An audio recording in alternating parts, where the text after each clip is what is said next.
Le garçon voulait juste boire une gorgée de sa boisson. Soudain sa belle-mère lui a crié dessus. Elle s'est même précipitée vers lui. Pris de panique, le garçon s'est figé. Il pensait que la méchante belle-mère allait encore causer des problèmes. Mais ensuite elle a dit qu'elle voulait l'eau dans sa tasse. Le garçon était instantanément perplexe. Même son ami n'a pas pu s'empêcher de plaisanter. Depuis quand sont-ils devenus si proches? Mais personne ne connaissait la vérité. Il y a quelques instants, la belle-mère a tout vu. Elle a vu la fille intrigante glisser quelque chose dans la boisson du garçon. En tant que célèbre belle-mère maléfique, elle savait une chose clairement. Si le garçon était blessé, elle serait le bouc émissaire. Voyant le garçon sur le point de boire, elle s'est précipitée sans réfléchir. Elle a menti en disant qu'elle voulait une gorgée. La jeune intrigante paniqua instantanément. C'est alors que la belle-mère fut certaine. Quelque chose clochait dans cette boisson, alors qu'elle s'apprêtait à la boire elle-même. Elle déclara soudain ne pas pouvoir consommer de breuvage. Puis elle emporta directement la coupe. Le garçon resta la médusée. Cette belle-mère semblait métamorphosée. Les spectateurs du premier épisode comprenaient pourquoi. Transmigrée accidentellement dans un roman devenant la cruelle belle-mère du garçon. Pour survivre dans ce monde, elle a décidé de changer sa réputation. Elle serait une belle-mère riche et irréprochable.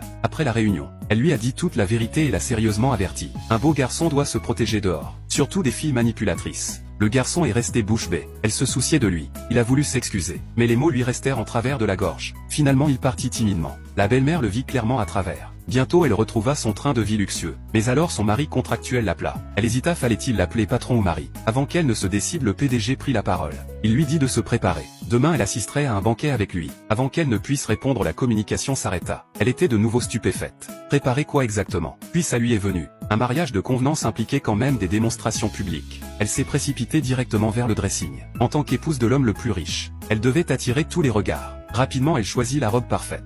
Lors du banquet, les rumeurs commençaient déjà à circuler. Certaines se moquaient ouvertement d'elle. Elle disait que la femme de l'homme le plus riche pesait 150 kilos. Pas étonnant qu'il ne la montre jamais. Puis elle reçut une gifle cinglante. La femme apparut dans une robe rouge. Même le PDG resta figé sur place. Elle joua immédiatement son rôle. Ce tendre mari lui échappa des lèvres. Le PDG n'arrivait pas à se ressaisir. Quand il y parvint, il l'enlaça par la taille. Elle comprit instantanément. La mission était accomplie. Bientôt des associés s'approchèrent. Avant que le PDG ne parle, elle se retira avec tact. Le PDG regarda son dos. Cette épouse contractuelle avait changé. Alors qu'elle s'apprêtait à savourer le repas, un jeune homme de 20 ans s'approcha d'elle.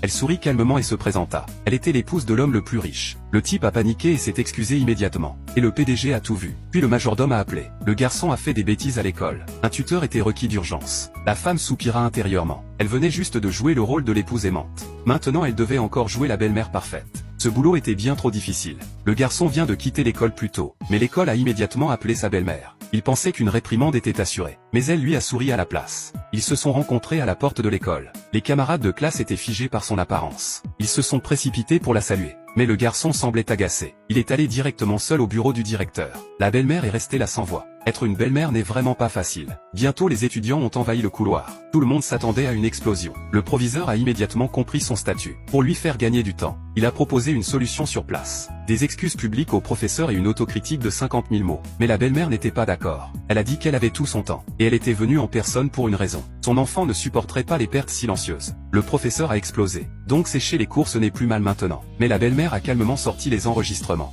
La vérité a frappé instantanément. Le professeur a délibérément prolongé le cours. La voix a montré son mécontentement et a été moquée publiquement. Les mauvaises notes signifient plus d'études. La parole du professeur est loi. Les élèves doivent obéir. Le garçon a failli perdre son sang-froid. Il a failli donner un coup de poing. Un camarade de classe l'a arrêté. Le garçon a attrapé son sac et est parti sans se retourner. La vérité était évidente. La belle-mère a repris la parole. Les enfants ont leur dignité, l'humiliation publique cause des dommages. Et en plus son fils a toujours l'air grognon. Il n'a jamais répliqué. Le directeur s'est précipité pour intervenir. La punition a été réduite. Juste des excuses verbales. La belle-mère a accepté. Le professeur n'avait pas le choix. L'affaire a été réglée. Le garçon est sorti du bureau. Les camarades l'ont assailli nerveusement. Ils s'attendaient au pire. Mais la belle-mère suivait calmement. Intérieurement elle râlait en silence à 30 ans. Se retrouver soudain avec un fils adulte, ça prend du temps à s'y faire. Alors qu'elle se préparait à partir, le garçon lui tendit un verre. Elle le prit naturellement puis partit rapidement. Les camarades de classe restèrent stupéfaits. Ainsi la méchante belle-mère l'a simplement laissé partir. Les garçons restèrent là perdus dans leurs pensées. Peut-être que toutes les belles-mères ne sont pas cruelles.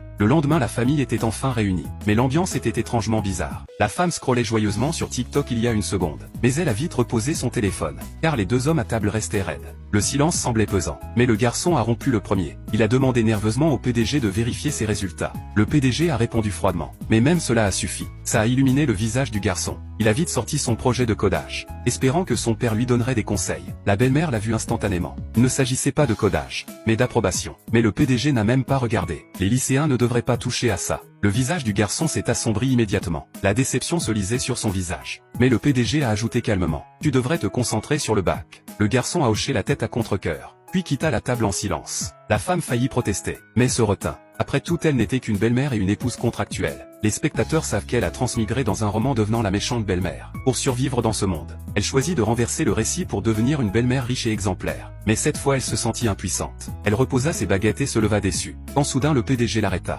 Il a mentionné l'avoir vu sortir souvent récemment. La femme était pétrifiée à l'intérieur. Elle a paniqué. Est-ce qu'il vient de faire la leçon à son fils? Et maintenant c'est mon tour. Mais le PDG semblait inquiet. Si tu t'ennuies à la maison, tu peux rester au domaine quelque temps. La femme s'est sentie mal à l'aise, mais a vite fait passer. Elle disait avoir trop à faire, parce qu'elle avait fait une découverte importante. Toutes les familles du quartier achètent des fleurs fraîches. Et elle a vu une opportunité. Une idée commerciale était née. Tout en planifiant son prochain mouvement, elle jeta un regard à son faux mari et prit une décision. Elle allait lui demander. Elle se lança dans son idée de fleuriste, les idées fusant de partout. Et sans s'en rendre compte, il était captivé. Elle est rapidement passée à l'essentiel. Est-ce que ça pourrait vraiment marcher? Le PDG est passé en mode business instantanément. Ne vendez pas des fleurs bon marché. Augmentez plutôt le prix. Les voisins de l'homme le plus riche n'achèteront jamais des bouquets bas de gamme. Les yeux de la femme se sont illuminés. Génie capitaliste. Elle lui a même tapoté l'épaule avec enthousiasme. Le majordome est resté figé de stupeur, car personne n'avait jamais osé faire ça.